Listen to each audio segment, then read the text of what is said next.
Hello everyone, আজকে আপনাদের জন্য আবারও নিয়ে এসেছি একটি নতুন ডায়াগ্রাম। এর মাধ্যমে আপনারা জানতে পারবেন কিভাবে how to make 3 phase motor with start and stop wiring diagram তৈরি করা হয়। চলুন দেখে নিই কিভাবে তৈরি করা হয়।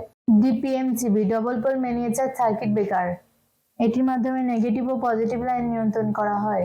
কন্ট্যাক্টর হলো ইলেকট্রোম্যাগনেটিক চালিত সুইচ। এনসি সুইচ নর্মালে ক্লোজ, এনও সুইচ নর্মালে ওপেন।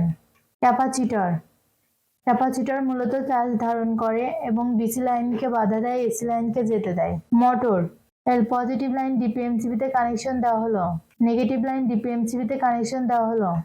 পজিটিভ লাইন ডিপিএমসিবি থেকে এনসি সুইচে কানেকশন দেওয়া হলো, কন্ট্যাক্টরে কানেকশন দেওয়া হলো। নেগেটিভ লাইন ডিপিএমসিবি থেকে কন্ট্যাক্টরে কানেকশন দেওয়া হলো। আউটপুট লাইন কন্ট্যাক্টর থেকে এনও সুইচে কানেকশন দেওয়া হলো, কন্ট্যাক্টরে অপর একটি টার্মিনালে কানেকশন দেওয়া হলো।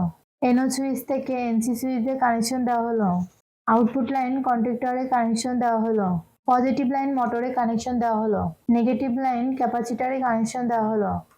ক্যাপাসিটর থেকে আউটপুট লাইন মোটরে কানেকশন দেওয়া হলো। নেগেটিভ লাইন মোটরে কানেকশন দেওয়া হলো। এই ডায়াগ্রামটি পুরোপুরি সম্পূর্ণ হয়েছে। এভাবে আপনারা আপনাদের বাসা বাড়িতে অথবা কারখানাতে তৈরি করতে পারবেন। ভিডিওটির সাথে থাকার জন্য ধন্যবাদ। ভিডিওটি ভালো লাগলে লাইক ও সাবস্ক্রাইব করবেন।